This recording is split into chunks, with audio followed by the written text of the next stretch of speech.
I've been looking at the images of these hinges, and there's just so much going on in here. There's just no way I want to devote this many polygons to this piece right here. So I think it's going to be pretty simple, and hopefully just the basic shapes here will help sell that these are the hinges of the doors. So let's give it a try on a fairly low poly basis here. I think first of all, what I want to do is create the hinges down here, these, and then use one up here and modify it to connect to the rear view mirror. So let's begin on one of these. If we go to the side view, here's what it looks like. And I think we can just create an object that is at least the same basic shape and give that a try. So if we go over here, we can take a look at these. These aren't really good angles. How about this over here? Yeah, this is a pretty good angle to kind of get a sense of the basic shape of it. So let's work on this. I think before I do, I will kind of put everything in its place here. It looks like we've got the rear view mirrors still hanging out on their own. So let's just select them and press the M key and then choose the vehicle main. And then I'll make sure and choose the scene collection over here. And let's work on building one of these now. So I'll go to the side view, and I'm just going to build one here on its own, and then place it on the vehicle afterwards. So let's go ahead and create a cube here. And I'll scale it down, and I think I want it to be about like this. So I'm working on this part right here now. So let me tab into edit mode, and I'll press Alt-Z and select that face right there. And if we extrude out to get this right here, let's do that. Let's hit E and pull out to there, or so. It's kind of hard to tell. And then if we grab these vertices right here and maybe just kind of move them up a bit, like that. And then we grab this face again and extrude out like this. Then what we need to do is just have this angle straight out, I guess.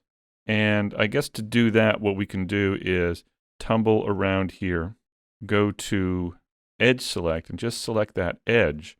And then what we can do is dissolve that edge. So if I press X and then choose dissolve edges, it'll get rid of that edge completely and give us that angle there.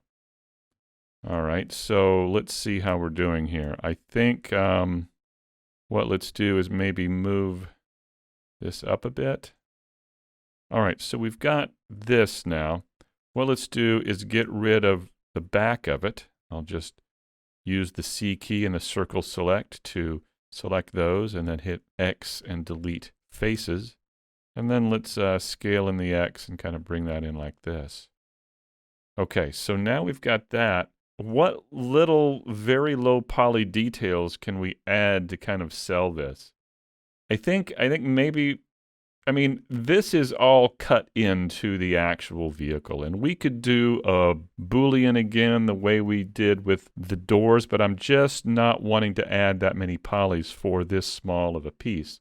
So I just want to try and sell it with very basic shapes. And it looks to me like we could maybe just create this little extrusion back here and see what we could do with that. So maybe if we took this here, and also there's kind of a split there. I wonder if we could add one of those.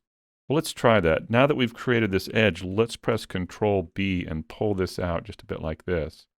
And then I'm going to hit E and extrude those faces. And then I want to press Alt-S to shrink it down. So Alt-S. And now I'm going to kind of shrink it down like that. Well, it looks like because I haven't applied the scale that I really didn't get the kind of thing that I was hoping for. So, but that's okay. And then I want to take these faces and delete them out of there. So I'm just trying to get kind of a rim between the two parts.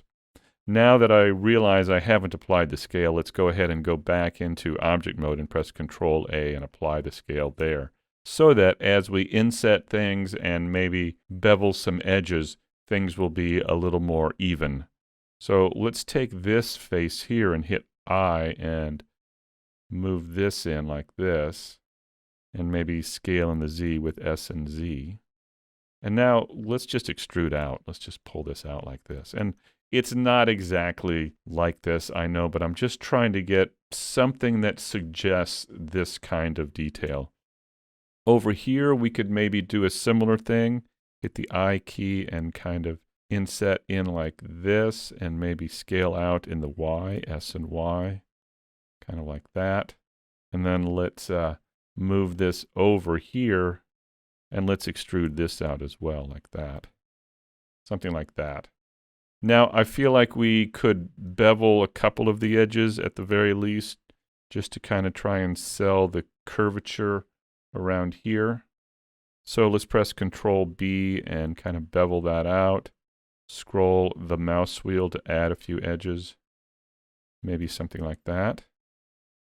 Yeah, let's see if this will work. Let's go ahead and add this to the vehicle and just test it out. So let's bring back the vehicle, the images, the wheels, and let's pull this out here. And let's try and put this on. I'll go to wireframe with the Z key. And let's scale this down and move this over. You know, I should really move that origin to this part back here. So let's go ahead and do that. I'll select these edges, Alt-click all of these edges, and press Shift-S2 to move that cursor there. And then let's move the origin to the cursor, just so we have kind of a nice place to move and scale from there. All right, so now let's take a look at this. Well, the first problem I see is that it's flipped over.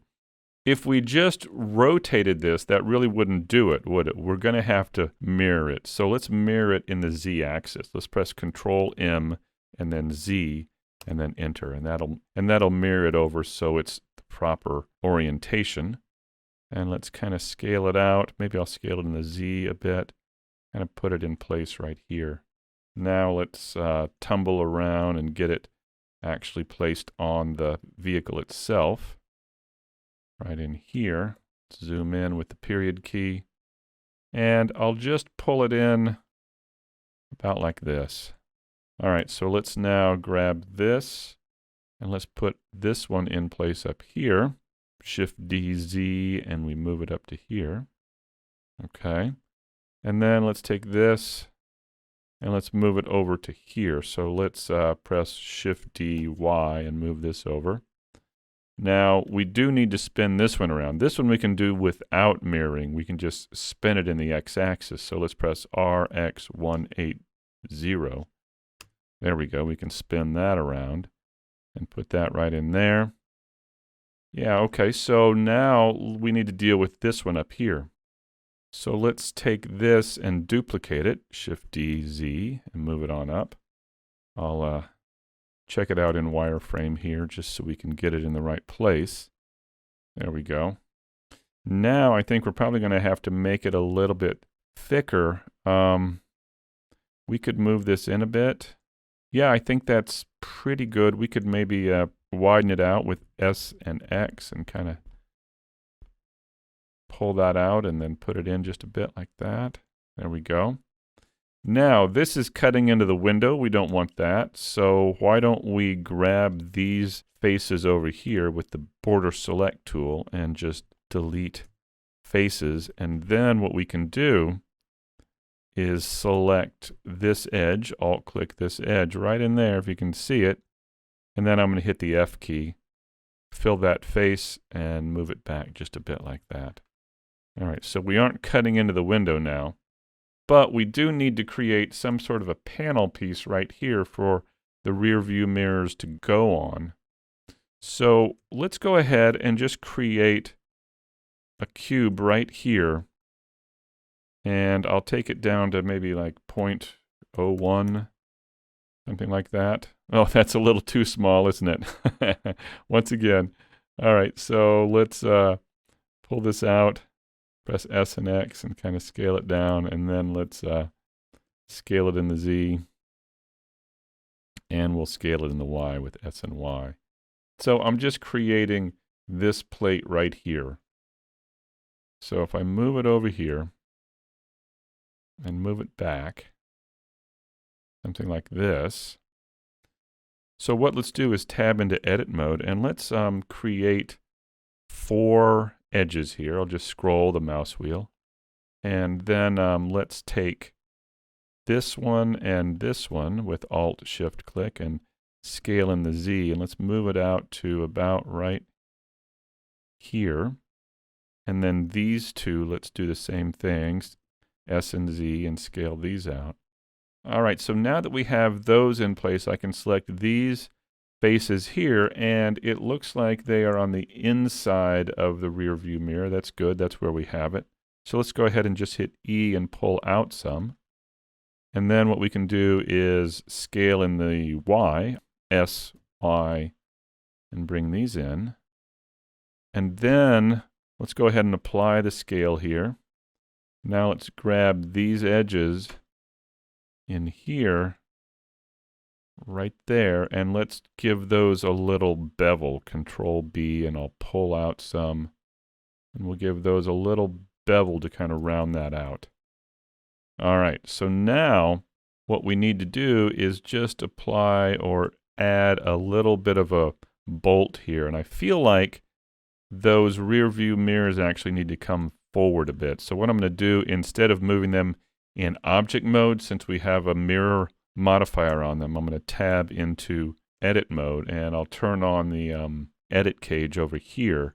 Now we can select all of those and move them forward. The gizmo is over here, but we can always press G and Y. So I'll press G, Y, and just kind of move those forward until they're kind of in the center. Now let's just add a cylinder in here. I'll select this and this face right here, and let's just move or create a cylinder right in here that can ground the rear view mirror to this plate here. So let's create a cylinder, and I'll take it down to just 6 sides, and let's take it down to 0.1 and 0.2, and let's scale it way down, and I'm gonna come up here and try and put it right in the center like this, and then maybe we should move this again. Let's do that. G and Y, and I'll move it back a bit like this. There we go. And we take this and let's scale it in the Z like that. And then let's duplicate it and move it in the Z and bring it down like that. All right, and the last thing we can do is take all of these pieces. Let's just select all of them and join them together with Control J. And then let's move that origin down to the 3D cursor, and let's give it a mirror modifier here. And there we go. So now we've got the hinges and something to connect the rear view mirrors to the cab as well.